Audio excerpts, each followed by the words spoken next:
pripravljen, super. Tako je, bravo. Martin, bravo, lep pozdrav. Je bil na konferenci z nami o podaljševanju življenja oziroma, ne? Mi smo rekli, da dodajamo leta življenja, tako da to je tudi en tak resna tema, ne?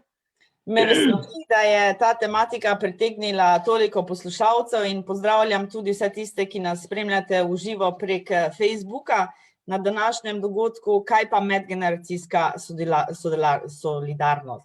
Vsekakor aktualna tematika, ki mi jo bojo pomagale urisati 4 gostje.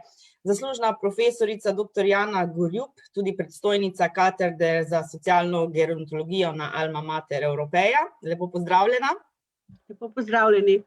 Socialni delavki iz doma v Savinji, gospa Mateja Škrinjar ter pa Martina Tekavc. Pozdrav tudi v Celje. Pozdravljeni. Pozdravljene. In pa ne navsezadnje psihologinja gospa Tanja Peček iz javnega zavoda Socio, ki bo tudi več povedala v samem večgeneracijskem centru. Tudi vam lep pozdrav. Lep pozdrav vsem. Vsem, ki nas spremljate, seveda dobrodošli vsi komentarji, vsa vprašanja. Prosim, če jih lahko zapišete v chat ali na Facebooku ali pa v chat v sam Zoom dogodek, ker imamo tudi nekaj gostov.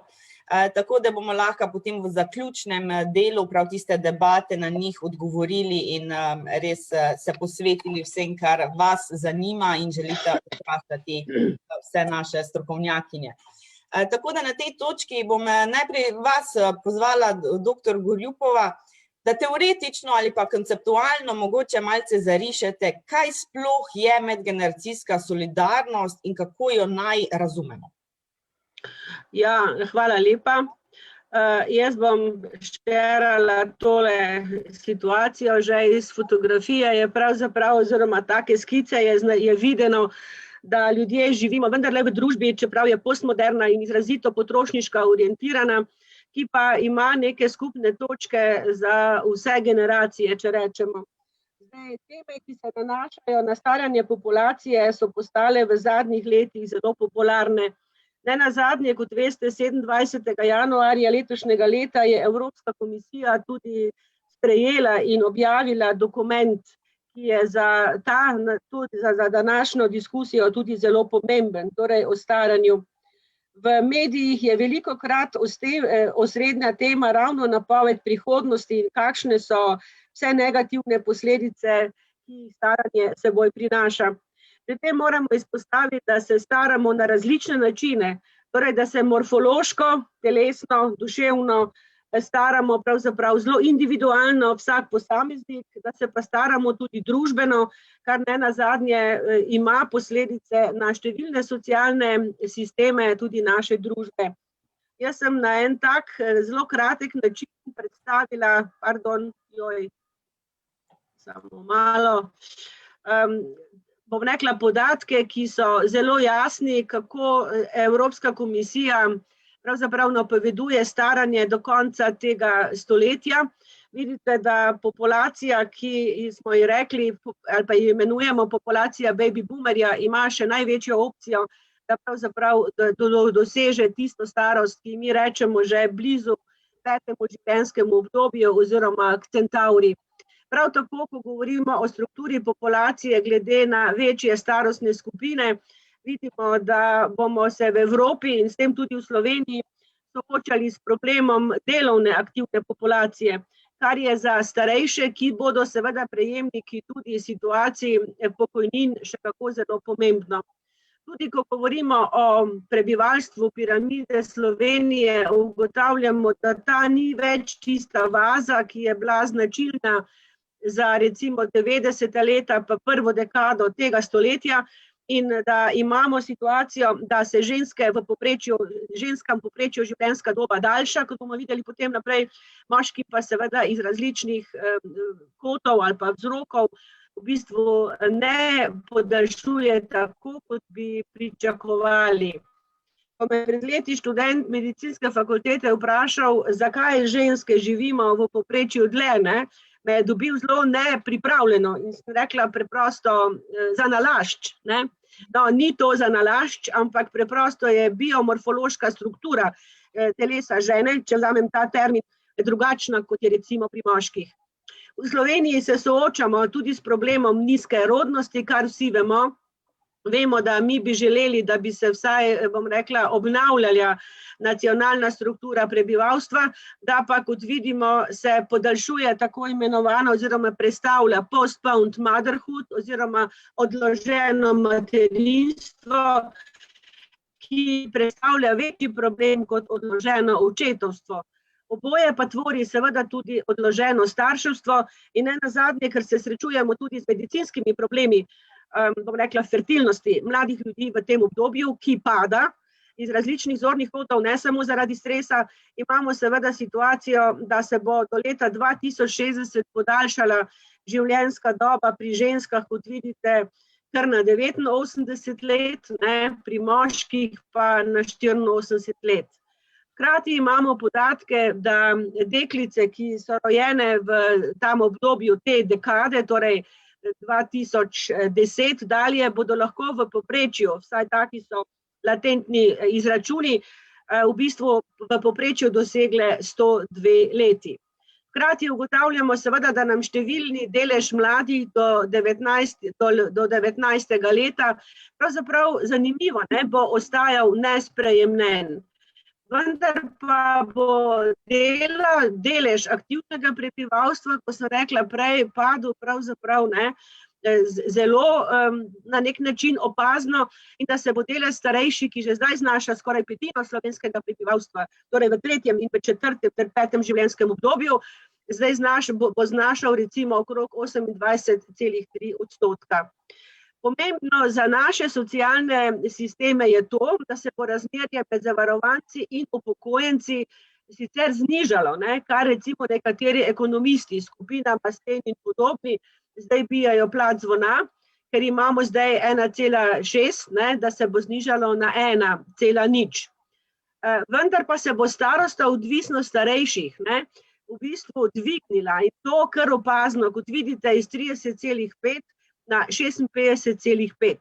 To bo seveda predvsem za socialni sistem v različnih situacijah, pa tudi za zdravstveni sistem pomenil kar neko resen izziv. Po novem, bom rekla, scenariju naj bi se izdatki za staranje povečali, kot vidite, na skoraj da slabo tretjino BDP-ja, ker je pa kar več, torej 1,5 več kot v povprečju drugih držav Evropske unije. Zdaj, mi moramo tudi v mednarodnem kontekstu videti, kaj pravzaprav to pomeni, ne. Mi moramo reči, da samo 2 državi, in sicer tudi po nekaterih kazalcih sorodni, to sta Malta in Luksemburg, se bodo povečali ti izdatki več kot recimo v Sloveniji. Na nek način to pričakujejo tudi v Češki republiki, vendar pa manj v Slovaški in na Madžarskem. Naša južna soseda, kot vidite, pričakuje 3% znižanja javnih izdatkov, ki bodo na nek način namenjeni starejšim in nekaj podobnega bo značilno tudi za nekatere vse 3 baltske države. Število upokojencev se je zvišalo, to vemo vsi. Hkrati vemo tudi, da smo v začetku 90. let, takoj po osamosvojitvi, doživeli različne probleme okrog staranja, bodisi na trgu dela, kjer je šlo v narekovaju za prisilno upokojitev, torej zelo veliko jih je šlo na tako imenovano čakanje na Zavod za zaposlovanje, kar je seveda državi prineslo nek socialni mir, hkrati pa dejansko povzročilo relativno, bom rekla, zmanjšanje pokojnin, kjer je šlo, bom rekla, za bistveno znižanje tudi v izračunu individualne pokojnine. Tako da vidimo, da se je ta delež v bistvu zmanjšal od 13,2 na kar 11,4 našega BDP-ja. Vplačani prispevki so zelo različni, vendar pa vidimo, da gre tu za zelo opazne zneske, ki seveda bremenijo tudi našo skupno javno blagajno. Demografski sklad, ki ga država načrtuje, ne, in ki je predvsem na žalost v mletju primeža političnih strank, tudi če bo najbolje upravljen, bodisi da bo znotraj, bom rekla, določene državne družbe, bodisi da ne bo več sledil temu nerazumnemu razprodajanju državnega premoženja, seveda ta problem upokojencev oziroma starejše populacije ne bo rešil, ne. To gre samo za kratkoročen ukrep in mi vidimo, da v tem delu moramo predvsem govoriti ali pa izpostaviti tudi problem delovne učinkovitosti, aktivnosti delovne dobe, ki je seveda v Sloveniji problematična, ne.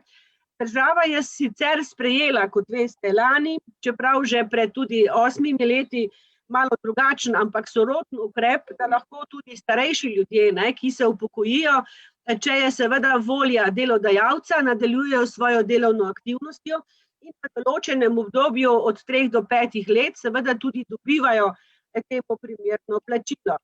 Tukaj bomo verjetno tudi rekli katero na temo mentorstva, na usposabljanja mladih, predvsem, ki imajo zelo visoko in kakovostno, bom rekla, novodobno znanje, vendar pa izkušnje starejše populacije so še dejansko kako zelo dobrodošle. Zdaj, prejšnja doba plačevanja pokojninskih dajatev se je podaljšala, ne, kot vidite, skoraj da na 39 let in je pravzaprav to pomenilo tudi padec količine in kakovosti pokojnin. In ne nazadnje, ta problem mladih, ki so stopili na trg dela in ki vstopijo bistveno kasneje, ne, sproža tudi problem nastanka novega družinskega življenja. Bodisi, da gre za lat družine, torej living apart together, bodisi, da gre za odvisnost mladih, ki zaradi cenovne situacije na trgu dela, v stanovanjski politiki ali če hočete tudi v samem problemu zaposlovanja, ko doma dela ne dobijo, ne, ostajajo dolgo časa v breme svojih staršev in od kakovosti družinskega in življenja in odnosa med starši in otroki je seveda potem tudi odvisno, kako se bomo dejansko tukaj potem tudi lahko orientirali. Zdaj, ena izmed možnosti je seveda, da povečamo produktivnost, da povečamo dodano vrednost zaposlenega. Tukaj ima seveda Slovenija na nek način kar resne probleme. Pri nas dosega ta proizvodnost 81,9, torej slabih 82% proizvodnje povprečju Evropske unije, da imajo druge države to več in da kažejo potem drugi kazalci produktivne uspešnosti, takih držav ne bomo posebej izpostavljali. Zdaj, mi na katedri za socialno gerontologijo Alma Mater Europejo seveda vse te situacije tudi, bom rekla, sproti spremljamo. Imamo nekatere raziskave, bodisi o vidiku zdravega staranja, ki seveda na medgeneracijsko solidarnost še kako vpliva, torej telesno, duševno, duhovno zdravje, socialno zdravje, razvojno zdravje, tudi bivanjsko zdravje so tisti dejavniki, ki vplivajo na to. In seveda, ki vplivajo tudi na gerontofobno in ageistično obnašanje do starejših. Zdaj, starejši v naši družbi pogosto ne razumejo ali pa zelo počasi razumejo pomen aktivnega staranja, ki jim omogoča, da tudi po upokojitvi ne padajo v tako imenovano črno luknjo, ampak da dejansko se zavedajo, da je njihova produktivnost ne samo potrebna, pa tudi želena. Tako strani družbe, kot tudi za njihove, bom rekla, strani. Zdaj, medgeneracijska solidarnost se pa kaže drugače, ne, v številnih, bom rekla, oblikah, ki jih mi poznamo, torej bodisi, da gre med temi oblikami za situacijo formalnega, javnega ter zasebnega sektorja, ki izvaja te storitve, bodisi, da gre za prostovoljno delo in storitve nevladnega sektorja, ali gre za izobraževanje v skupnosti, ki je lahko neformalno, da gre za medsebojne odnose v skupnosti, predvsem pa za medsebojne odnose znotraj družinske scene, znotraj socialnih mrež, različnih, in pa seveda gre tudi za medgeneracijsko učenje. Tisto, kar bi mogoče tukaj še zelo radi izpostavili, je to, da seveda nastajajo za potrebe starejših, za njihovo oskrbo, ne samo za zdravstveno, ampak tudi za duhovno, za intelektualno, kopica novih poklicev. In poklic socialnega gerontologa, ki je v svetu, v Evropi še posebej, tudi v ZDA, že dolgo časa implementiran v skrb za starejše, se v Sloveniji šele počasi uveljavlja, pri čemer moram posebej izpostaviti, da poklic socialnega gerontologa in njegov delokrog nobenemu poklicu, ne socialnemu delu, ne fizioterapiji, ne zdravstveni negi, niti ne geriatriji, ne jemlje mesto oziroma jim ne jemlje njihov delokrog, tudi ga ni do njih sovražen, ampak samo pomeni obogatitev v oskrbi za starejše. Zato pravzaprav moramo reči, da se naši študenti zavedajo ene zelo pomembne stvari, ko delajo s starejšimi. Tudi zdaj v epidemiji, v številnih domovih za starejše in tudi v lokalni skupnosti in imajo moto, ne da sovražim starejše, da jih ljubim, zato sem na svetu. Hvala lepa.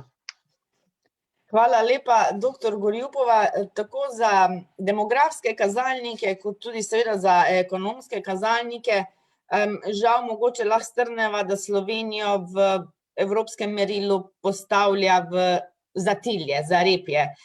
Tako aktivno staranje prebivalstva, zmanjšanje aktivno delovnega prebivalstva. Pa se vedno radi primerjamo z Evropo in z drugimi državami. In mogoče, da zaključiva pa na pozitivni noti, imate mogoče kakšne konkretne dobre primere iz tujine, kako se pa druge države nagovarjajo medgeneracijsko solidarnost in mogoče uspešno jo tudi nagovarjajo tudi za v bodoče? Zdaj bom rekla, najprej bom posegla v Celje. V Celji v domu svetega Jožefa, svet Jožef, živita dve zdravnici. Verjetno to vemo, to je naša onkologinja dr. Metka Klevišarjeva in tudi njena prijateljica Julka Žagarjeva, ki sta že v 90-ih letih najprej dr. Klevišarjeva pripeljali v Slovenijo hospic in številnimi predavanji, usposabljanji in tako dalje. In ko sta sami tudi ocenili, da individualnega, torej samostojnega življenja več ne zmoreta tako, kot si želita, sta se preselili v ta dom v Celje, vendar nista nehali za svojim izobraževalnim in promocijskim delovanjem. Drugo, tak recimo lep primer tudi lokalne skupnosti, župan Bregna je ob upokojitvi s prijatelji v središču mesta kupil vilo, jo prilagodil za bivanje starejših, kjer sedaj skupaj sobivajo. V bistvu je naredil en korak naprej. Pri tem moramo reči, da je tudi naš arhitekt Rok Grdiša prepričan, da fizično okolje, torej v katerem ljudje živijo, ergonomija prostora vpliva na tudi počutje starejših. V Španiji imajo študentje možnost, da živijo pri starostnikih v zameno za osnovno pomoč in imajo to tudi za ECTS-i dejansko potem tudi priznano. V Veliki Britaniji so sprejeli nacionalni program o stanovanjski politiki v starajoči se družbi. Belgijci, recimo kolega Spicer, je v mednarodni raziskavi proučeval povezavo med prostovoljno pomočjo in zdravjem. Njegova skupina je ugotovila, da se ljudje, ki so prostovoljno pomagajo drugim, počutijo bolj zdrave od tistih, ki ne pomagajo. Avtorji so še ugotovili, da je povezava izrazita in da se kaže v boljšem zdravju vseh deležnikov in da so prispeva tudi k zanimivo, petletni morfološki, torej telesni pomladitvi. Hkrati pravijo, da je to tudi zelo dober recept proti osamljenosti, saj delujejo vsa dejanja, ki nas pripeljejo bližje do človeka. V Avstraliji so kolegi z Monash University v Melbourneu, ki sem jo obiskala pred 3 leti, torej še tik med 2 leti in pol, tisto jesen pred izbruhom, imajo recimo zelo razvito prostovoljstvo med samimi starejšimi. Ko recimo tujec pride v večja mesta ali pa tudi v majhne skupnosti, na teh point, ki jih imajo, kjer se pač turist oglasi, svetujejo, kaj je potreba videti in najnazadnje tudi, kje bi naj človek prenočil, kje bi naj recimo v lokalnem okolju se seznanil z ljudmi. V Nemčiji so pravzaprav uvedli tako imenovane medgeneracijske hiše, ki so se po tem modelu začela razvijati, kot veste, tudi v Sloveniji. Recimo v Poljanski dolini, tam od Škofje Loke proti Žirem. In pravzaprav tukaj ugotovimo, da je to zelo dobra rešitev, ne samo v premagovanju osamljenosti starejših, torej tisti, ki so bodisi udoveli, bodisi so celo življenje živeli sami, in da gre pravzaprav tu tudi za sklop nekih preventivnih ukrepov. Na Nizozemskem, kot veste, imajo seveda to prostovoljstvo zelo dobro razvito, nas pa recimo čudi švedska situacija, ki sicer v lokalni skupnosti dopušča, na nek način pa nimamo takih podatkov, čeprav smo kar dobro pobrskali na to situacijo, da bi dejansko država na nek način to medgeneracijsko solidarnost razen na deklarativni ravni tudi spodbujala. Zdaj, druge države rešujejo probleme zelo različno. Sosednja Italija, na primer, je za starejše, kjer, kot veste, še pred epidemijo, ki jo je zelo prizadela, organizirala v večjih mestih, kot je Milano, na primer, kot je recimo Pisa, pa recimo tudi Padova, tako imenovane azile per il adulti, torej vrtce za starejše. Mi bi to po Sloveniji, to so oblike dnevnega druženja starejših, ki jih recimo zjutraj pripeljajo svojci, ob konca dneva pa jih dejansko odpeljajo, in imajo to neko tako situacijo. Kolegica Patricia Palomba iz Univerze La Sapienza, vemo, da je to vrhunska univerza na svetu, ne samo v Italiji, v Rimu, poroča pa, da v obdobju epidemije je vstopila v ospredje družina, ki je celo v prvi fazi, ko se še niso tako zelo soočili z takim drastičnim številom mrtvih, kar je mala svoje starejše domov in da so potem doma v sosedski, v tej mreži dejansko organizirali medsebojno solidarno življenje. Toliko na kratko. No, o Američanih pa sploh ne bi govorili, tam je pa situacija, bomo rekli tako, oni pravijo money talks, torej denar govori in mislim, da smo s tem tudi vse povedali. Zato bi potrebovali pa še kakšno dodatno srečanje. Na koncu koncev, če mogoče lahko zelo pavšalno strnem, kako družba ceni medgeneracijsko solidarnost, je odvisno od kako pomembna nam je to vrednota. Tako na individualni ravni, kot na ravni družbe. Hvala za enkrat, pa bom se ozrla še k našim drugim gostjam v bolj praktične vode. Pozdravljam tudi socialni delavki iz Doma ob Savinji, Matejo Škrinjar in pa Martino Tekavc, ki pa lahko iz prve roke seveda povesta in predstavita. Kako pa medgeneracijska solidarnost izgleda v praksi? Kakšne programe imate, s kom sodelujete, kako navsezadnje to spodbujate pa v vašem domu? Izvolite. Ja, lepo pozdravljeni z najine strani. Ja, v našem domu bom rekla, da je medgeneracijsko druženje poteka že vrsto let na najrazličnejše načine in tudi v času epidemije, bom rekla, smo se trudili to ohranjati oziroma so tudi naši prostovoljci, svojci, razne organizacije bile prisotne, če ne drugače, preko telefona in z najrazličnejšimi dobrotami. Tak je bil recimo primer ob praznikih, so nas razveselili z raznimi voščilnicami, dobrotami iz kuhinje. Spomnim se, kako je ena gospa prinesla celo potico, da jo razdelimo med stanovalce in tudi zaposlene. Tudi medgeneracijska solidarnost med našimi zaposlenimi, moram reči, da ko je bilo najtežje v domu, so predvsem mladi bili tisti, ki so bili 24 ur pripravljeni skrbeti za naše stanovalce in se res angažirati. Ni bilo lahko, bom rekla, v tistih, ko rečemo skafandrih, vse te ure biti v tem in delati z njimi, pa biti, bom rekla, dobre volje. Ustanovili so si celo tako grupo, bom rekla, in na tak prikupen način znali potem v tistih težkih trenutkih biti strpni drug z drugim. Pa lahko ponavadi rečemo, da ko govorimo o epidemiji, govorimo ponavadi o negativnih posledicah, o kršenju svoboščin, se pravi, ima negativno konotacijo. Pa da mogoče presekamo to miselnost rahlo. Menite, predvsem z vašimi izkušnjami glede epidemije in prostovoljcev, ko ste rekli, da je povečala solidarnost mlajših do dela, do povezanosti in z vami, v primerjavi z pred epidemijo. Kako bi ocenile? V času epidemije se je ta medgeneracijska solidarnost previla na nek drug način. Predhodno so prihajali v dom osnovnošolci, iz vrtca, otroci, drugi prostovoljci. Zdaj v tem primeru pa se je ta solidarnost pokazala na ta način, da smo se povezali nadaljavo. Tako kot je rekla Mateja, z voščilnicami, s priboljški. Potem smo mi na nek nov način začeli stopati v družine svojcev preko videoklicev. Mi smo se povezovali ves čas preko videoklicev z celotnimi družinami.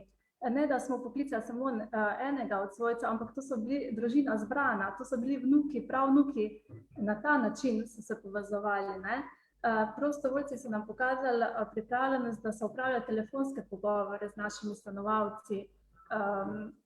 Druga društva so nam pošiljala ali glasbo, ali filme, kamor se lahko povezujemo. Skratka, dobili smo pomoči iz več strani. Teda nekako je bilo pozitivno sodelovanje, ampak na drug način. Tako da lahko rečemo, če imamo skupnega sovražnika, prej stopimo skupaj in smo drug ob druge. To je na koncu lahko rečemo mogoče tudi pozitivna stran epidemije in da se mogoče potem ta vrednota ohranja in nadaljuje naprej tudi mogoče v času mira ali družbenega ali zdravstvenega, recimo. Hvala, še bomo z vami tudi nadaljevali, pa gremo še k Tanji Peček, Javni zavod Socio, pozdravljena. Javni zavod je razširil tudi svojo dejavnost in sicer ustanovil že pred časom večgeneracijski center in tudi vi imate programe medgeneracijskega sodelovanja. Pa Tanja, mogoče lahko tebe povabim in da malce predstaviš, kako pa to tudi pri vas v praksi zgleda, s kakšnimi aktivnostmi in programi. Veljaček, da jaz vam sicer takole, ok, super. Je tudi ena predstavitev, sicer ne bom se toliko nanašala na njo, ampak mogoče, da malo vidite slike. Tako da ja, jaz mislim, da so ti večgeneracijski centri tudi po celi Sloveniji, ne zgolj naš, res ena izmed dobrih praks, kar se tiče v bistvu medgeneracijskega, večgeneracijske solidarnosti in je tako praksa, za katero res upamo, da se bo nadaljevala. Zdaj, tako je, da tukaj so v bistvu vsi programi, so v bistvu pač pokrivamo res celotno Slovenijo oziroma pač cel projekt pokriva celotno Slovenijo, mi pa v bistvu pokrivamo ta del Celje in potem v bistvu pač Javni zavod Socio je tisti, ki je nosilec programa, potem pa v bistvu sodelujemo še z Ljudsko univerzo Rogaško Slatina, z Razvojno agencijo Kozjansko, pa z Mladinskim centrom Dravinjske doline. Torej v bistvu pokrivamo celo to regijo, vse do Rogaške, vse do Konjic in je tako res zelo veliko, zelo zanimivih, zelo pestrih programov dejansko za vse generacije in tudi v bistvu tisto, kar je potrebno poudariti je, da so v bistvu vsi ti programi za vse naše uporabnike brezplačni, ker so v bistvu financirani iz Ministrstva za delo, družino, socialne zadeve in pač posredno iz Evropskega socialnega sklada. Zdaj tisto, kar sem jaz mogoče bolj izpostavila ali pa kar sem htela nekako danes predvsem poudariti je, da imamo v bistvu mi sploh za starejše zelo različne skupine delavnic, zelo različne programe in sicer po eni strani imamo v bistvu delavnice, ki so namenjene opolnomočenju neke določene skupine. Torej recimo starejši imajo skupino Zdravo in aktivno staranje, kjer v bistvu skrbijo za dobro, kvalitetno, zdravo starost in v bistvu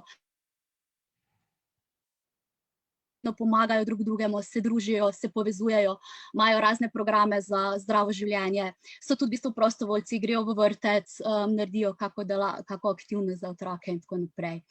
Tako da to je recimo za starejše, imamo pa potem tudi za vse ostale generacije, recimo ne vem, za mlade mamice, imamo skupino za dojenje in se v bistvu tudi one v bistvu združujejo in povezujejo med sabo. Potem spet drug sklop delavnic je v bistvu so delavnice, kjer zmanjšujemo ta razkorak med generacijami. Torej recimo sem sodijo zdaj predvsem delavnice tega finančnega, računalniškega, telefonskega opismenjevanja. To se je sploh zdaj v tem času izrazito povečalo in preko telefona, preko računalnika v živo, na vse načine v bistvu pomagamo starejšim, da postanejo bolj digitalno pismeni, da se lahko vključujejo v vse te delavnice, vse te aktivnosti, da lahko v bistvu tudi lažje komunicirajo z različnimi ustanovami. In tako se mi zdi, da ravno ta digitalna pismenost, tako so že kolegice prej povedale, je res izrazito zrasla v tem času. Zdaj, tista, ki je pa mogoče tretja skupina vseh teh naših delavnic, ki jih imamo, pa je mogoče nekako najbolj zastopana, so pa v bistvu klasične delavnice, torej ali gre za osebno rast, ali gre za ustvarjalne delavnice, tečaje jezikov, pilates, itd., ampak ključno je, da tukaj v bistvu delajo, sodelujejo pripadniki različnih generacij. Torej, mi imamo na teh delavnicah res od, ne vem, 20-letnic pa do 80-letnic in ko recimo one skupaj delajo pilates, ko se skupaj povezujejo, zelo veliko teh predsodkov, zelo veliko teh stereotipov, zelo veliko tega, o čemer ali pa mogoče stvari, ali pa strahov, o katerih razmišljamo, ko se pogovarjamo o starosti, v bistvu tukaj v praksi zelo hitro odpade. No? In podobno je pri tečajih jezikov in podobno je recimo tudi, ne vem, jaz imam skupino za ženske, kjer se tudi v bistvu združujemo ženske trenutno preko Zooma in so stare tudi, ne vem, od 20 do 80 let in v bistvu, ko skupaj meditirajo, ko skupaj delijo izkušnje, ko skupaj govorijo, kaj se jim trenutno dogaja v življenju in v bistvu drugo podpirajo, drugi pomagajo, se mi zdi, da je to res neko tako medgeneracijsko razumevanje, medgeneracijska podpora v praksi. No, tako da se mi zdijo ti programi, predvsem, da preko nekih aktivnosti skupaj nekaj delamo, v bistvu zelo dragoceni.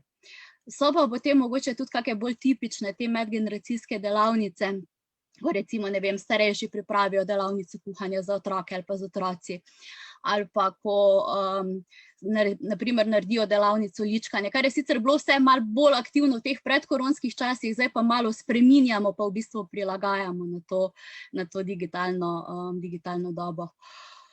Tako da ja, mogoče še ena stvar, ki bi jo specifično na to temo želela poudariti, je tudi ravno tako, kot ste že nekaj omenjali, te programe mentorstva in tako naprej. V bistvu tudi pri nas je tako zelo dobra kombinacija oziroma se zelo pogosto zgodi, da starejši v bistvu pomagajo, učijo mlajše, kako izvajati delavnice, da imajo mladi v bistvu možnost sami delati delavnice ob neki podpori, ob nekem mentorstvu, se učiti v bistvu, kako jih delati, kako delati skupine. Po drugi strani imamo pa tudi zelo veliko starejših upokojencev, ki so prostovoljci in ki so v bistvu delajo delavnice in za mlajše in hkrati za v bistvu druge starejše. No, tako da se mi zdi, da so res zelo aktivni v našem centru. Zdaj pa čisto na kratko, kar se tega tiče, takole nekako je izgledal urnik prej, ko smo imeli vse aktivnosti v živo, zdaj smo pa zelo veliko stvari preselili na splet. No, tako da smo tukaj res zelo aktivni in mogoče na začetku so se starejši kar težko navadili. Pa smo imeli pa v bistvu toliko zelo veliko računalniške, telefonske podpore, toliko zelo veliko smo se pogovarjali z njimi, da zdaj, ko so se pa navadili, pa res radi prihajajo na Zoom in so zelo veliko na teh delavnicah. In zdaj sicer je tako, eni si želijo spet nazaj čim prej v živo, tako da tistim poskušamo to omogočiti, eni se pa v bistvu zelo dobro počutijo na Zoomu, ker so hkrati varni, kar se tega zdravstvenega segmenta tiče, pa po drugi strani imajo možnost dostopa do teh delavnic. Tako da zelo veliko jih reče, da na začetku si nikoli niso mislili, da bo kadarkoli poskusili to, pa se jim je zdelo to res neumno in grozljivo in vse ostalo, ampak zdaj pa res zelo radi prihajajo in so zelo hvaležni za to in v bistvu to izkoriščajo tudi za sodelovanje z otroci, otroci jim pomagajo, oni imajo potem videoklice z otroci in tako naprej. No, tako da tukaj je res neka zelo lepa praksa, kar se tega tiče. No, tako da tu so slikce do teh naših spletnih urnikov, Tako da so se kar lepo so se navadili vsi, aha, če koga zanima, tole je naša spletna stran, no. Tukaj Socio VGC, tu najdete vse te naše aktivnosti, pa zelo veliko smo začeli delati tudi prek YouTubea in tudi starejši so se v bistvu navadili. Na začetku je bilo kar ono, ok, pa kaj pomeni, da se zdaj naročim, pa kje lahko pogledam, pa kako lahko najdem, pa spet z supportom, s podporo v bistvu se je zelo veliko tega razširilo in je res zelo, zelo fajn, no. Tako da tu je pa mogoče malo slikic z naših aktivnosti teh. Zdaj, če ste pozorni, vidite, da so tudi res zelo različne generacije vključene, da zelo različno sodelujejo. Tako da tukaj le... Hvala, gospa Tanja. Z vseh strani in koncev mi prihajajo vprašanja, pa bom najprej pustila dr. Gorjupovi očitno za komentar in repliko, potem pa se lahko kar podamo v debatni del, ker že imamo nekaj vprašanj. Izvolite. Hvala lepa. Jaz bom zelo kratka in bom rekla, škoda, da mogoče niste objavili rezultate raziskave, ki jih je vaša kolegica, ki je zaposlena v vašem javnem zavodu, v svoji magistrski nalogi predstavila. Res, da še v obdobju pred korono, o tem, kakšna je, bom rekla, zadovoljivost vaših uporabnikov. Izredno visoka. To moram zdaj povedati. Jaz sem takrat vaši kolegici predlagala, da naj to tudi v neko brošuro spravi, zdaj ne vem, ali je ali ni, nisem potem temu sledila, ampak že takrat se je kazalo, da je zadovoljstvo vaših uporabnikov izredno visoko. In že takrat so vstopali v ospredje recimo problemi znanja IK tehnologije, kar je potem seveda epidemija še toliko bolj izpostavila. Tako da, ko boste drugič predstavljali te stvari, dajte še to zraven, ker to je vaša zelo visoka referenca. Hvala lepa. Hvala vam, velja bomo, definitivno. Včasih se nam je težko pohvaliti, kaj počnemo dobro in mislim, da je v spredju so uporabniki, po mojem isto lahko govorim za varovance doma ob Savinji, da oni so v spredju, njihovo zadovoljstvo in da imajo kakršnikoli aktivnosti učinek na njih in pozitiven učinek na njih je zelo pomembno in kot oba predstavnika ste več kot dobro delali in se lahko s tem po moje tudi pohvalite. Oziroma vam bom v imenu jaz rekla hvala za vse, kar ste naredili in boste naredili, da se mogoče ta razkorak zmanjša ali pa da to vrednoto krepimo še bolje in jo potiskamo v sprednost še bolje.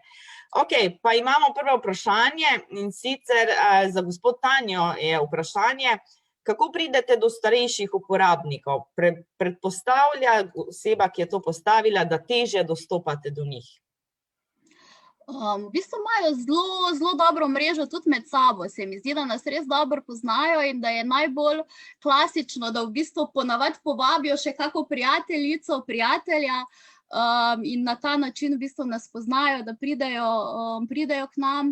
Potem je tako, da dostikrat jim tudi v bistvu otroci priporočijo, da otroci vidijo, da nekaj imamo, pa jih potem v bistvu povabijo, pa jih spodbudijo, da pridejo k nam. Imamo tudi v bistvu vse ta, ne vem, radija, časopise in tako, no tukaj tudi poskušamo biti čim bolj prisotni, imeti kakšne prispevke, kakšne predstavitve, oglašujemo delavnice prek radija, prek lokalne televizije, prek časopisa. Tako da mogoče to smo tudi za temi lokalnimi skupnostmi dosti povezani, pa v bistvu tudi oni povabijo svoje, tako da se mi zdi, da neka taka kombinacija, miks različnih kanalov, pa potem do vsakega pridemo po enem ali drugem. Super. Hvala. Treba je reči, pomembno je, da so to brezplačne aktivnosti. To je v tej starostni kohorti zelo pomembno. Pa ko smo zgovorila skozi to debato, se mi zdi, da se problematike medgeneracijske solidarnosti naslavlja ali na individualni ravni organizacije vsaka za sebe, ker prepoznajo potrebo z skupino, s katero delujejo, ali pa na sistemski ravni, seveda. Pa kaj menite, kdo se bolje odziva na potrebe družbe staranja, ali boljše to uspeva javnim zavodom, nevladnim organizacijam, se pravi manjšim deležnikom na lokalni ravni, ali bi rekli, da naš sistem poskrbi? Ker izvolite, mislim, da vsaka ima mnenje glede tega. Dobro, bom začela. Jaz bom rekla, to je zelo, zelo različno. Ne? Ko je bilo prej omenjenih teh večgeneracijskih centrov, 15 jih je v Sloveniji z različnimi podružnicami, ne? Je odvisno to od ljudi, ki tam delajo. To moramo prvo izpostaviti. Tako kot je odvisno v domu za starejše občane, kdo je tam zaposlen, kakšen odnos, kakšno empatijo, kakšna čustvena inteligenca je pri njih prisotna, kakšen kulturni kapital. Zato točno vemo, da se domovi v Sloveniji med seboj razlikujejo. Da celo rečemo, v ta dom pa jaz mojega ostarelega, bolnega starša ne bi dal. Ne? In rečemo, kljub recimo malo višji ceni v ta in ta dom bi ga pa recimo jaz dal. Tako je tudi odvisno od tega, kako ljudje recimo ali čutimo ta, bom rekla, ageističen. Ne? Ta ageizem so kot staro mrzništvo Sloveniji, pa se nam nekako ni prijelo. Ki kaže že to, kako mi doživljamo, bom rekla, odnos do starosti. Že pri mladi generaciji, mi smo naredili eno raziskavo na Univerzi v Mariboru, ne, smo ugotovili, da tisti mladi, kot sem rekla prej, ki imajo več ali manj redne stike z starejšimi, niso ageistični. Tisti, ki pa imajo doma sovražno situacijo, ne nazadnje, tudi zaradi dedovanja ali zaradi ne vem česa, ne, je pa situacija druga. Drugo, kako se mi gerontofobično obnašamo v naši družbi. Mi se do starejših obnašamo sovražno z institucionalnega vidika, ne teh institucij, ki jih imamo tukaj. Katera banka da danes človeku, ki je star 70 let, posojilo za 15.000 evrov? Za 2.000 evrov ima resen problem, če nima poroka. Kako se starejši počutijo v odnosu do družbenih ali pa državnih javnih institucij? Vsi niso vešči in tudi se nekateri bojijo, kot je rekla gospa Pečkova, ne, učenja novega znanja, čeprav smo zdaj v to bili, bom rekla, prisiljeni. Čista organizacijska kultura je od institucije, ki organizira neko aktivnost v smislu medgeneracijskega bivanja, je tista, ki pogojuje, kako bo tudi kvaliteta tega sodelovanja. In to ne glede na veličino. Recimo v Ljubljani imamo v okviru Toneta Čufarja en zelo velik medgeneracijski center, ker je organizacija zelo dobra. Imajo podobne rezultate kot recimo v Socijo v Celju. Marsikje drugje se pa bojijo za resnimi problemi. Ko govorimo o domovih za starejše, ne, ta dom v Celju ali pa ta domova v Celju pa v bližini Celja so tudi ekonomsko obvladljivi, ne? Pa vendar se med seboj razlikujejo. Kakšna je organizacijska kultura? Od tega je zelo veliko odvisno. Res je potrebno tudi znanje zdravstvene nege, pa geriatrije in tako dalje. Ampak če je ta organizacijska kultura naklonjena starejšim, tako kot ste kolegica iz doma povedali, ne, saj že njihov slogan, dom povezanih ljudi, nam dejansko veliko pove. Potem so tudi pri svojem delu uspešni. Ampak se mi zdi, da je pozitivnih napredkov kot družba, pa brez sistemsko urejenih stvari ne moremo narediti. Absolutno. Tu se zdaj dela zelo veliko. Poglejte, zakon o socialnem delu, zakon o dolgotrajni oskrbi, kjer je država in katerakoli vlada je bila v tem obdobju od leta 1991, niso naredili nič. In tudi to skropocalo predloga tega zakona, ki je zdaj bil dan v obravnavo, veste, da so dobili nekaj 1000 pripomb, ne samo od domov, tudi od drugih, vseh institucij, tudi od civilne družbe, kaže na to, da je tukaj država zanemarila svojo vlogo. Da je bila prepričana, da se bo ta problem očitno rešil sam po sebi. Ali, bom rekla zelo grdo, da bomo pač ljudje umrli takrat in pričeli umirati, ko nastane problem. Kar se pa ni zgodilo, ker se je kvaliteta zdravstvene oskrbe, kvaliteta, bom rekla, zdravstvene nege, kvaliteta tudi socialne oskrbe in ne nazadnje ozaveščanje ljudi, ne samo srednje generacije in mlajših, ampak tudi starejših spremenila. In tukaj zdaj pa resno izpostavljam, je problem pravic starejših. Mi govorimo o pravicah v osnovni šoli, v srednji šoli, pri študentih, ne vem kje, tudi na sodišču, ne. Poglejte, mi bomo imeli drugo leto mednarodno konferenco o pravicah starejših ljudi, ki so pogosto, frapantno, bom rekla, tudi kršene. Tudi znotraj družine. Ne? Nasilje nad starejšimi nismo nič rekle. Kaj to pomeni nasilje nad starejšimi? Tudi, če ga ne gre samo za fizično, pa spolno nasilje, ki recimo tudi je prisotno. Danes je problem finančno nasilje nad starejšimi. Ko se zlorablja njihov podpis, ko se zlorablja njihove zadeve, to recimo kolegice v domovih zelo jasno vedo, ne? Se ga v tem, ko gre, ja, mene boš pooblastil. Kakšne so pa posledice tega pooblastila, pa itak vemo. Lahko včasih za starejšega, da nima za kavo, ker se samo pokrijejo stroški osnovnega bivanja pri nas. Ne? Res je, da medgeneracijska solidarnost ima več elementov, med katerimi vseh ne moramo, tako ste tudi omenili revščine med starejšimi, ki je izredno pereč problem. In žal odraz družbe, če lahko malce kritično rečemo tudi temu. Pa mislim, da sta kolegici iz doma želeli pokomentirati, ker prav smo tudi deloma se načeli te teme dolgotrajne oskrbe. Ja, veliko je odvisno od kadra, veliko je odvisno od financ, kako pa vi spremljate situacijo?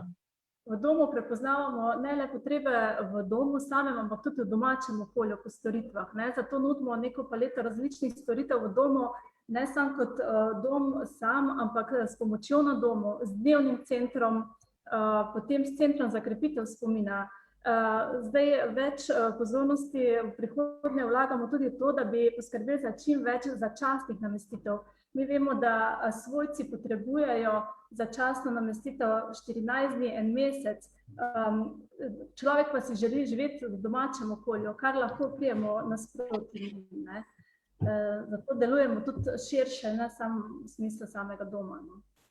Ampak, če se mogoče dotaknemo malce tega, ker ste eden izmed boljših domov v okolici, kakšno zasedenost pa imate? Pa mogoče se lahko vprašam, kako dolgo od vloge do dejanske vselitve pa mogoče čaka varovanec? Zdaj bom rekla, mi trenutno imamo 247 postelj, nekaj postelj, bom rekla, smo izgubili zaradi trenutne situacije, ker smo mogli vzpostaviti sivo cono. Drugače, seveda imamo zasedenost polno, ampak ta čakalna doba je zelo različna. Mi lahko rečemo nekje najmanj leto dni, ampak to se od, bom rekla, obdobja v letu pozna in pa tudi oskrbe, ki jo nekdo potrebuje. Bom rekla, mi se trudimo, da tudi, ker imamo ogromno število, bom rekla, tistih prošenj, ki si jih mi rečemo dajo na zalogo, da tudi s tistimi imamo reden stik, da malo približno in oni in mi lahko načrtujemo bivanje v našem domu v prihodnje. Super. Pa menite, da bi sistem ali pa nov zakon dolgotrajne oskrbe nagovoril vse vaše potrebe, ko jih imate, tako verjetno od kadra, ki se je v zadnjem letu in pol verjetno zelo izkazal kot ključen in hkrati kot pomanjkljivost, da ne morete in da ste preobremenjeni. Menite, da bi ta sistemska sprememba in zakon to uredil in nagovoril vaše vse potrebe? Zakon je vsekakor potreben, ker normativi za zaposlene v zdravstvu so stari in res niso več primerni delu, ki ga izvajamo. Stanovalcem se nudijo storitve veliko več, kot pa normativi, ki določajo. Vsekakor so pa potrebe ljudi takšne, da nekateri potrebujejo storitve v domačem okolju, drugi pa v domu. Tudi nikoli ne bo ta dolgotrajna oskrba v domačem okolju lahko presegla vse. Mi potrebujemo vse namestitve in v domu in v domačem okolju. In predvsem zaradi tega... Če lahko sam nekaj vprašam, ne? Glejte, v zakonu je ena zelo, kako naj rečem, bila potaknjena situacija, da bi domovi za starejše postali neke vrste negovalne bolnišnice, ne? Kako ste se opredelili proti temu, ne? Veste kaj, ljudje, ki so v našem domu stanovalci, so, bom rekla, pomični stanovalci, ki si želijo aktivnega življenja. Zdaj v tem obdobju korone so nam povedali, da pogrešajo udeležbo v gledališču, za obnovitev kakšnega jezika. To so stanovalci, ki so aktivni in si želijo življenja aktivnega, kljub temu, da so v domu. In ni samo bolnišnično namestitev. Obe vrsti imamo stanovanjski del za pomične stanovalce, aktivne in pa negovalni del doma. Ampak ne kot negovalne bolnišnice. Mi se zelo trudimo, da tudi tisti, ki bom rekla, ko imamo nekak predstavitve, da je tu dom, kjer ljudje živijo, ne da prihajajo sem, da bomo poskrbeli samo za njihove tiste, bom rekla, osnovne potrebe, ampak predvsem za kvaliteto, to je pa tisto, da imajo občutek, da so še vedno zaželjeni, da še vedno imajo možnost življenja, kot bi ga imeli doma. Ja, to je zelo velika vrednost, namreč, ker predlog zakona so pisali medicinci, niso pisali ne področje sociale, ne področje drugega. Zato sem to vprašala, da imate tudi ta negovalni del, bom rekla, iz lastne izkušnje vem, zato je ta vaša opredelitev, bom rekla, zelo smiselna, da so starejši ljudje še živi, da gredo, ko se bo ta situacija malo, bom rekla, zbistrila, da gredo v mesto, v gledališče, vse, kar to pravzaprav so lahko počeli še naprej. To je pri starejšem človeku izrednega pomena. Zelo. In tudi zato, bom rekla, mi, veste, smo v centru mesta in to je tem starejšim zelo, zelo pomembno, da imajo to možnost, ta ritual, se veste, to so generacije, ki so šle na tržnico, to so generacije, ki so šle, ne vem, na kavo v mesto in je to, bom rekla, njim zelo pomembno. Ne tisti veliki trgovski centri, ampak mesto in to, bom rekla, da lahko tu pri nas v domu res ohranjamo in tudi spodbujamo, zato imamo tudi, ne vem, oglede mesta, imamo tudi izlete, bom rekla, po Sloveniji, ampak bolj pomembno je to, da ohranjamo tisto, kar so včasih radi imeli in tako, kot so včasih živeli. Ja, zelo lepo, pohvalno. Smo dobili še eno vprašanje in sicer sedaj ste govorili o sistemski spremembi, kaj pa lahko naredimo kot družba? Verjetno bolj kot posameznik individualno ali pa v celoto gledano kot civilna družba, predvidevam v tem smislu. Predvsem je zdaj treba biti zelo pozoren kot, bom rekla, državljan Republike Slovenije, ko bo prišel predlog zakona v bistvu ven, da bomo res ga dobro prebrali in dejansko potem bodisi po lokalnih skupnostih, po domovih, po takih, bom rekla, medgeneracijskih centrih, tudi zdravstveni domovi, še ponovno enkrat napisali pripombe. To mislim, da je zdaj izrednega pomena. In ne nazadnje, kaj je sicer banalno, da bomo uporabili tudi vzvode naših političnih povezav. Nažalost je v Sloveniji tako, to moram reči, ne gre drugače.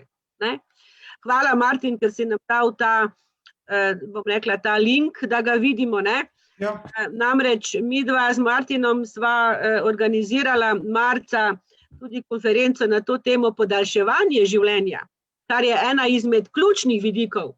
In je kolega Martin, ki pripravlja doktorat na to temo, tam izpostavil tudi ta vidik, da družba se mora odzvati tudi na podaljševanje življenja. Martin, je tako?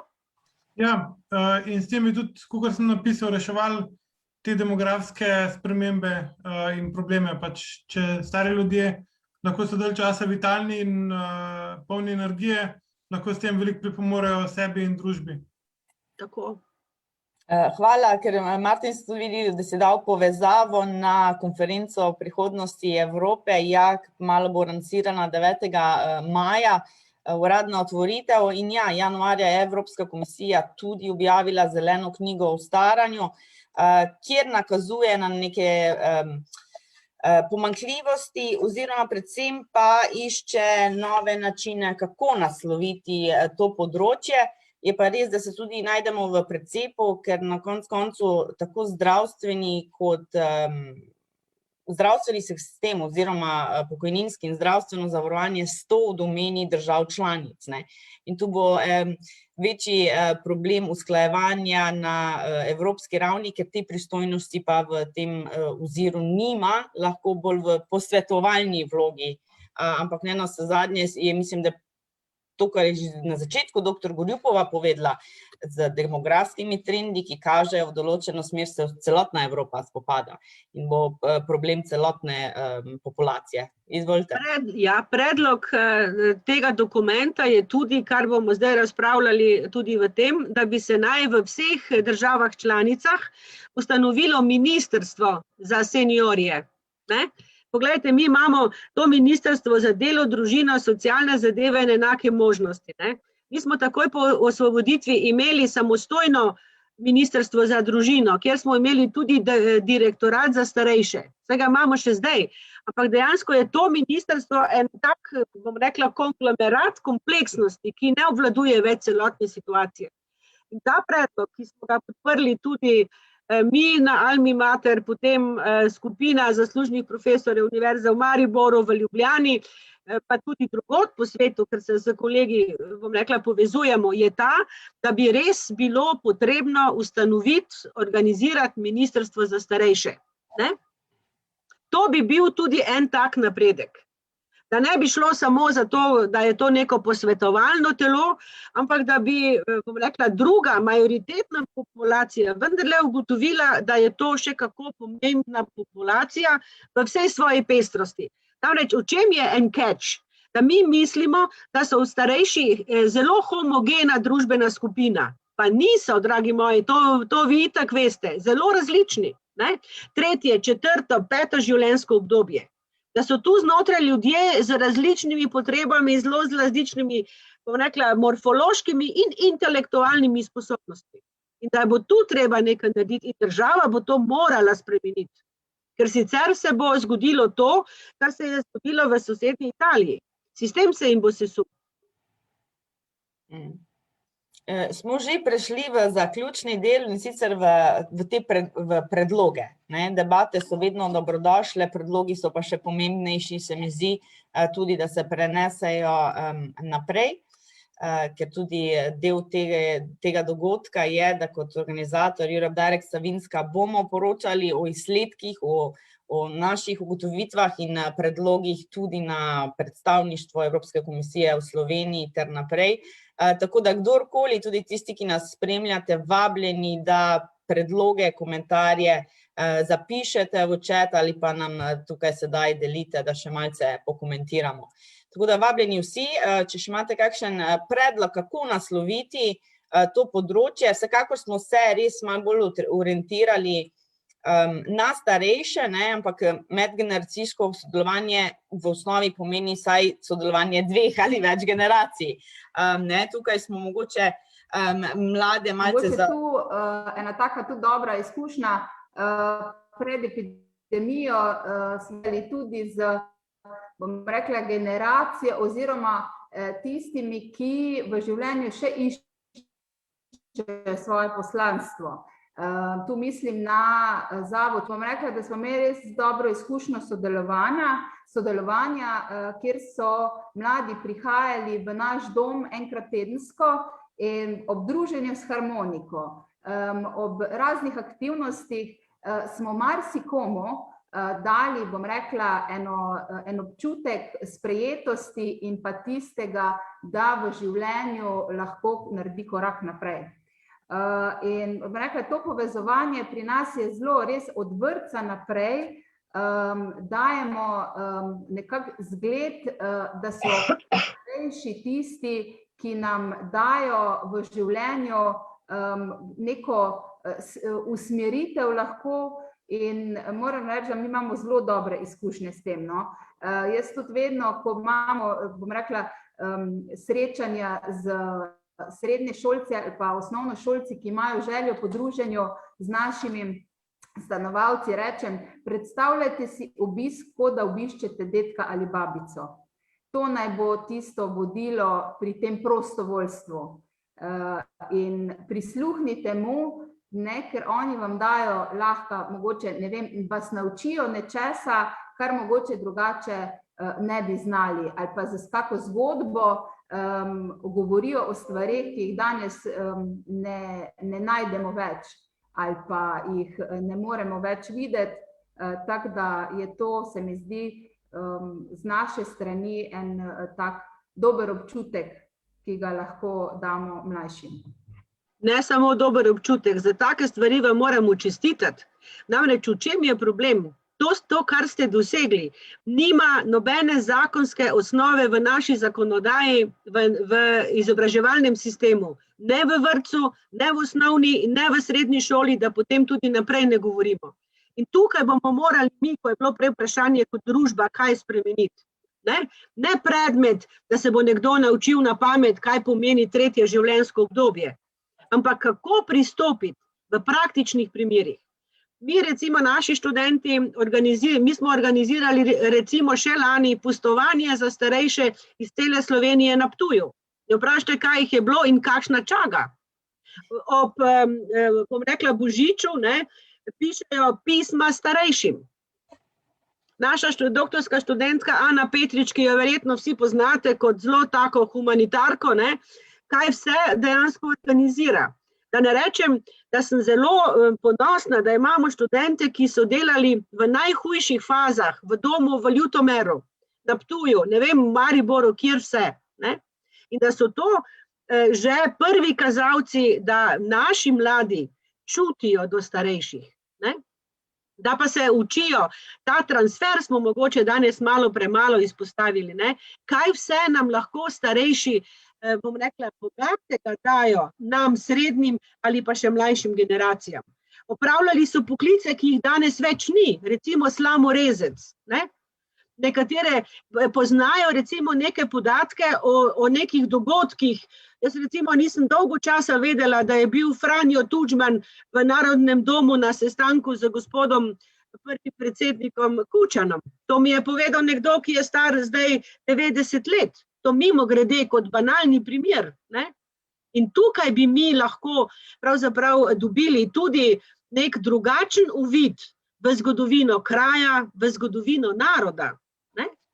Na to druge države na tem zelo delajo. Recimo en zelo eklatantni primer, naša južna soseda, kako dela na tej, bom rekla, ozaveščenosti, o pripadnosti. Tu bi mi morali to narediti. Jaz bom rekla, kolegicam se zelo zahvaljujem, da delajo in v domu Socio in v domu ob Savinji, kar ne nazadnje kaže tudi, bom rekla, njihove zahvale v vaši knjigi, če malo pogledate. Jaz sem vsaj pred leti to gledala in moram reči, da tudi ko sem po babje fjurčno pogledala, da bi pa kdo napisal, kaj slabega nisem našla. To kaže tudi na vaš odnos, Pravi, lahko mogoče rečemo, da kot družba nam gre dobro, ker imamo veliko posameznikov, organizacij, ki čutijo to notranjo motivacijo, da nagovorijo medgeneracijsko solidarnost in da ustvarjajo programe in aktivnosti za spodbujanje aktivnega staranja, za navsezadnje neko produkcijsko produktivno staranje. Tako, produktivno staranje. Pa mogoče bolj kot sistemsko zaostajamo, ker kot smo že omenili, ste sami dr. Gorup omenila, nimamo te sistemske urejenosti, mogoče prakse zdravstvenih šol v domovih za starejše, neke zakonske minimalne mogoče obveze, ki bi jo pa lahko naredili, da se to spodbuja, ker vse trenutno, kar se deluje v smeri lastne motivacije posameznikov ali organizacije, manj pa kot neko sistemsko spodbujanje. Mogoče še opozorilo, drugo leto imamo super volilno leto, če ga ne bomo že letos doživeli. Jaz vedno rečem študentom, pa tudi drugim ljudem, ne paditi na limance vseh strank, ki obljubljajo za upokojence in starejše ne vem kaj vse. Ker se to ne uresniči. Ker je to dober slogan, da pridobivajo volilno telo. Če pa pogledamo analitično, kaj je recimo stranka, ki je bila eksplicitno namenjena tej populaciji naredila, od tiste obljube po četrtku na zboru volivcev, ne, da bo imeli 1000 evrov pokojnine, ni nič.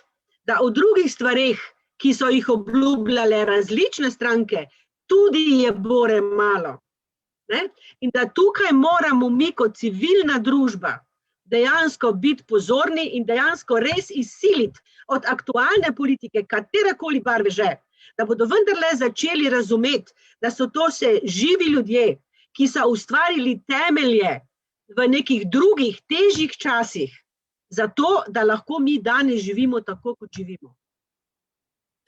Vsi skupaj se moramo zavedati moči, ki jo imamo kot posamezniki in kot družba, ki jo lahko ustvarjamo tudi dalje.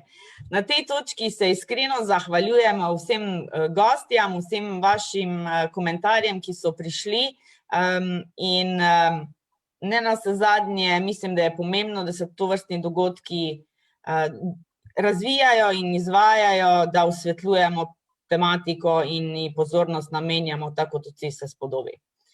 Hvala lepa vsem in lep pozdrav.